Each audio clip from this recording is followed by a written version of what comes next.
Hello friends, समय को रोकने की पावर अगर आप लोगों को मिल जाए तो आप क्या क्या करोगे? कमेंट में जरूर बताइएगा। इस फिल्म का नाम है कैशबैक, जो कि सन 2006 में आई थी। इस फिल्म की शुरुआत में सूजी नाम की लड़की अपने बॉयफ्रेंड बेन के साथ झगड़ा करते हुए ब्रेकअप कर देती है।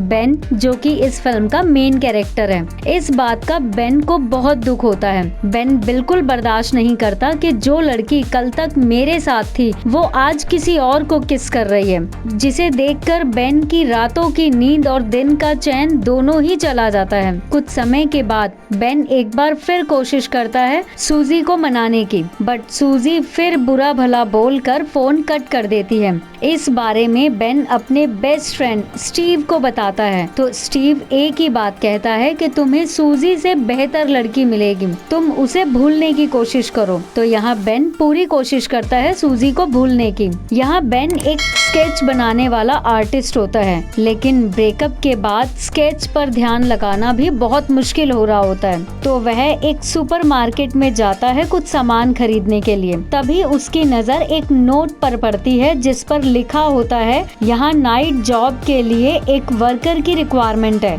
तो बेन की रातों की नींद तो खराब थी ही, तो इसलिए वो सुपरमार्केट के बॉस से मिलकर जॉब ज्वाइन कर लेता है। यहाँ बेन को ये भी पता चलता है कि सुपरमार्केट का मैनेजर पहले कभी फुटबॉल प्लेयर हुआ करता था, लेकिन उस मैनेजर का व्यवहार वहीं वर्किंग लड़की शेरन के साथ कुछ ठीक नहीं लगता, जिसे देखकर बेन को बहुत अजीब लगता है। सुपरमार्केट में टाइम काटना बहुत ही मुश्किल होता है सभी के लिए, तो सभी कुछ न कुछ जुगाड़ लगाकर टाइम को पास किया करते थे। जैसे शेरन कभी भी घड़ी नहीं देखती थी, क्योंकि घड़ी देखने से उसे उसका टाइम बहुत ज्यादा लगता था। सुपरमार्केट में दो लोग और भी काम करते थे, जो अक्सर समय को बिताने के लिए कुछ न कुछ गेम खेलते रहते थे। यहाँ सब अपने अपने तरीकों से टाइम को पास करते थे। तो बेन भी इन्हीं कोशिशों में कुछ न कुछ सोच कर कुछ ऐसा हासिल कर लेता है, जिससे इस फिल्म में एक बहुत बड़ा ट्विस्ट आ जाता है।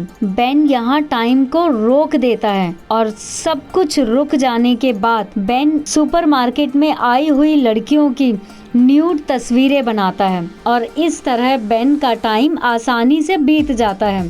उसके बाद घर पर भी अपने फ्रेंड के सामने टाइम रोककर पुरानी बातों को याद करता है। इस तरह बेन का टाइम आसानी से बीतता चला जाता है, जिस कारण बेन के चेहरे पर अब एक मुस्कुराहट हमेशा रहने लगती है। सुपरमार्केट में सबके साथ रहते रहते बेन शेरन को पसंद करने लगता है। तभी वहाँ के दो लोग बेन को कहते हैं कि शेरन को हम डेट करेंगे, तो बेन उनकी बातों को इग्नोर करके चला जाता है। आगे हम सुपरमार्केट के बॉस को देखते हैं, जिसे फुटबॉल मैच का चैलेंज मिलता है। तो वह अपने सभी मेल एम्प्लॉइज को अपने साथ इस चैलेंज में शामिल कर लेता है, लेकिन यहाँ किसी को भी फुटबॉल खेलना नहीं आता और दूसरी टीम लगातार गोल बनाती जाती है। 26 गोल से हारना बेन को बहुत ही बोरिंग लग रहा होता है, तो बेन टाइम को रोककर अपने बॉस की नाक तुड़वा देता है, जिससे उसे एक मौका मिल जाता है शेरन के साथ बाहर जाके चाय पीने का। चाय पीते टाइम दोनों एक दूसरे से बहुत सी बातें करते हैं, जहां बेन शेरन को बताता है कि वह एक स्केच आर्टिस्ट है और वह किसी का भी स्केच बनाकर तैयार कर सकता है और उसने सिर्फ यही काम अच्छे से लाइफ में किया है। यहाँ शेरन को बेन बहुत पसंद आने लगता है। अगले ही दिन बॉस अपने बर्थडे का सेलिब्रेशन की तैयारी करने के लिए शेरन को बोल देते हैं। तो शेरन बेन के पास जाकर बेन को कहती है कि हम दोनों बॉस की पार्टी में साथ में चलेंगे। उसके बाद बॉस सभी वर्कर्स के सामने बेन को स्ट्रिपर्स लाने का काम देता है, जो कि बेन के लिए बहुत ही मुश्किल होता है। तो वह इस काम में अपने दोस्त की मदद लेता है और स्ट्रिपर्स को हायर कर लेता है और फिर हर बार की तरह सबको फ्रीज करके इस बार बेन शेरन के बहुत से स्केच बनाता है, जो कि बहुत ही खूबसूरत होते हैं, जिसका शेरन शेरन को बिल्कुल भी पता नहीं चलता। यहाँ शेरन भी बेन को पसंद करने लगती है और बेन को प्रपोज करके किस कर देती है, जिस कारण अब बेन को दोबारा से नींद आने लगती है। उसके बाद बेन को एक कॉल जिसमें उसके द्वारा बनाए गए स्केचेस की डिमांड की जाती है, तो बेन अपने स्केचेस देने के लिए राजी हो जाता है और फिर शेरन के साथ अपने बॉस की बर्थडे पार्टी में जाता है, जहां उसका सामना अपनी एक्स गर्लफ्रेंड सूजी के साथ होता है।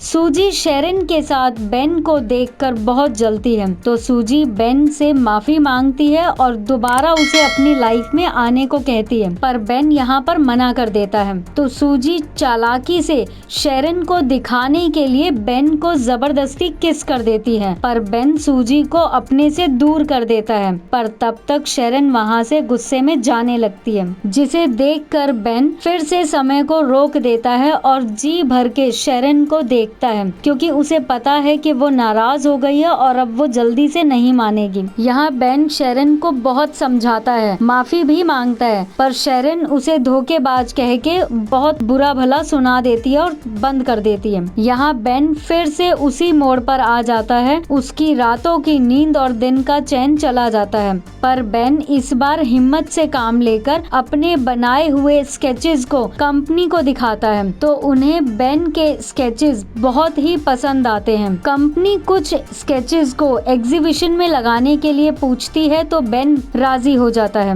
बेन एग्जीबिशन का इनविटेशन शेरन को भी देता है। हालांकि शेरन बेन से नाराज होती है, लेकिन शेरन बेन के लिए इतना करने के लिए राजी हो जाती है और उस एग्जीबिशन में आ जाती है। आने के बाद शेरन वहाँ देखकर हैरान हो जाती है कि बेन ने उसकी इतनी सुंदर तस्वीरें बनाई हैं और सभी बहुत ही खूबसूरत होती हैं, जिन्हें देखकर वहाँ पर आए हुए सभी लोग शेरन की बहुत तारीफ करते हैं। तो शेरन बेन के पास जाकर पूछती है कि तुमने ये सब कब और कैसे किया, तो बेन भी उसे किस करके अपनी पावर दिखाता है और दिखाता है कि समय रुक गया है। यह सब देखकर शेरन बहुत हैरान हो जाती है और फिर बेन शेरन को बाहर ले जाता है, जहां स्नोफॉल भी फ्रीज हो गई है। रोमांटिक मूवमेंट को देखकर शेरन बेन को माफ कर देती है और फिर दिल से अपना लेती है और उनके बीच एक बहुत लंबा किस होता है। यहाँ हमारी फिल्म